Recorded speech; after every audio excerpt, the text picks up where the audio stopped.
There is a sparrow in your yard right now who has been watching you for months, not the way you watch birds, casually, through glass. When something catches your eye, the way a small animal watches anything, that could end its life. And what it has concluded about you after all of that watching is something most people never find out. Subscribe to Bird Sense right now. This is exactly the kind of thing we uncover every week, and what that sparrow has been doing every single time you walked past it, that is what changes everything. Most people walk past sparrows every day without a second thought.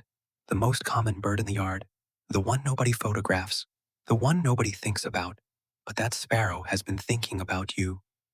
To understand what that sparrow has been doing every morning before you noticed it, you have to understand what it survived to reach your yard.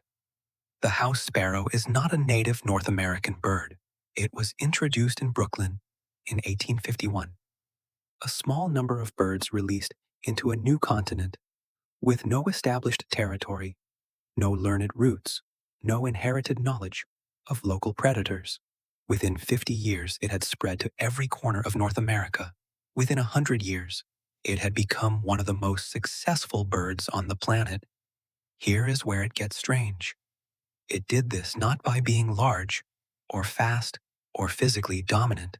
It did it by being extraordinarily good at one specific thing: reading environments, reading which places are safe and which are not, reading which humans are a threat and which are not, reading the patterns of a yard, a street, a neighborhood, with a precision that most people who have lived there for years do not possess. The sparrow outside your window, right now, is the descendant of birds that got every one of those readings right. The ones that got them wrong did not survive to pass anything on. What you are looking at, when you look at a sparrow and think ordinary, is the end product of 170 years of extraordinarily accurate environmental assessment on a new continent. That is not ordinary. That is one of the most refined survival instruments in your yard. What that instrument has been doing in your specific yard is more specific than most people realize. A sparrow does not arrive at a yard randomly. It arrives at the end of an assessment process that began before you noticed it.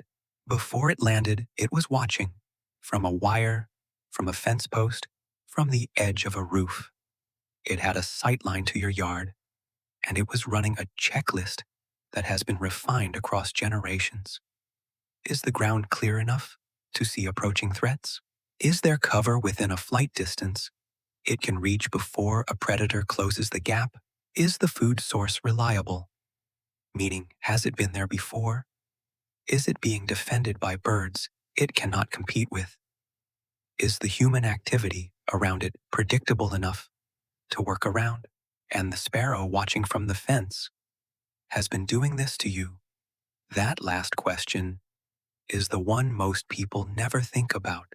The sparrow is not just assessing your yard, it is assessing you. Specifically, the way you move through the space, whether you stop and stare at it, or move past without locking eyes, whether you appear at predictable times or in unpredictable ways, whether the door that opens near the feeder opens quietly or slams, whether the dog appears on a schedule it can learn or erupts from nowhere. All of this gets filed. All of this becomes part of the sparrow's working model of your yard and your place in it. The sparrow's visual system is part of what makes this assessment so precise. Birds have 4 types of color receptors compared to the human 3. They can detect ultraviolet light that is completely invisible to us. What you look like to yourself standing at your window and what you look like to the sparrow watching from the fence are 2 entirely different images. One of them carrying information the other cannot access, which means the sparrow has been seeing you more completely than you have been seeing it every time. But the visual system is not even the most important part of what makes a sparrow remarkable at reading its environment. The most important part is what it does with what it sees. Research on house sparrow cognition has found that sparrows are capable of learning to distinguish individual humans, tracking the behavioral patterns of specific people over time and adjusting their responses based on the history they have accumulated with each individual. A person who has disturbed a sparrow's nest gets a different response than a person who has never come close.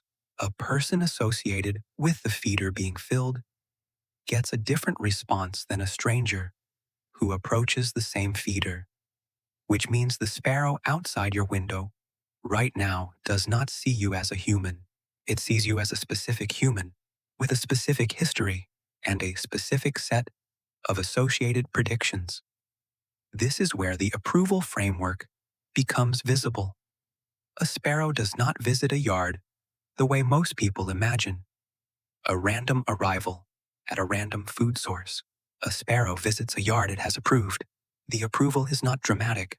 It does not announce itself, but it is real, and it is the result of a process that is considerably more rigorous than most people give it credit for. Most people spend years outside and never know this is what has been happening. The evidence of approval is in the behavior itself. A sparrow that has approved a yard does not flush at your normal approach distance.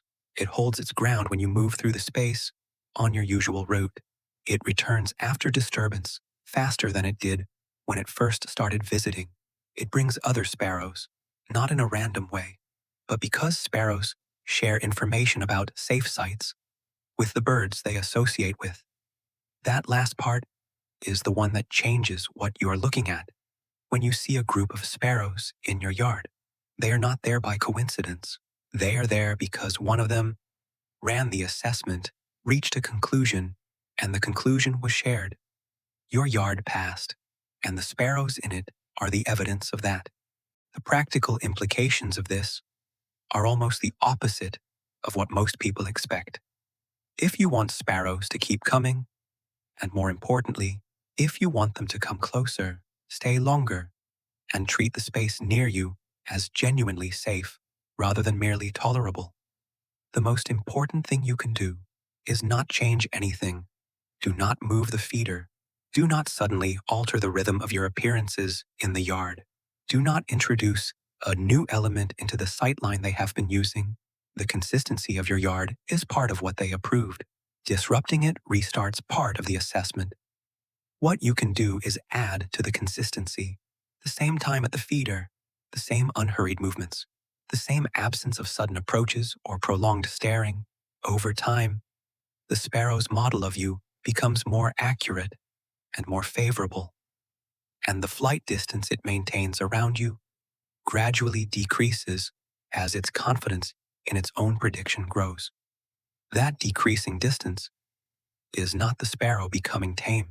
It is the sparrow becoming certain that its model of you is accurate, certain that the prediction it has built, this human, at this time, moving in this way, will not produce a threat event, keeps being confirmed every single morning. Tomorrow morning, try something. Be near a window in the first hour after sunrise. Do not look for the sparrows immediately. Listen first. Listen for the particular busy sound of sparrows at a feeder, the quick chips, the small frictions, the constant low-level social negotiation of a flock working a food source. Then watch what happens when you appear at the window. Not a sudden movement, just your presence, visible through the glass. If the sparrows hold their ground, or flush only briefly and return within seconds, you are seeing the result of an assessment that concluded in your favor. You are seeing a bird that has decided, based on data, based on observation, based on a process far more rigorous than most people apply to anything, that you are safe. That is not a small thing.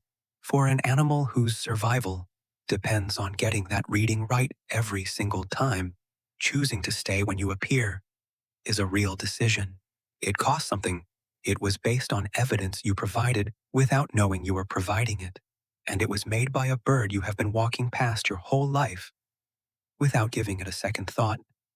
The sparrow you have been ignoring has not been ignoring you. It knew something about you before you knew it was paying attention. Tell me in the comments, have you ever noticed a sparrow holding its ground when you came outside?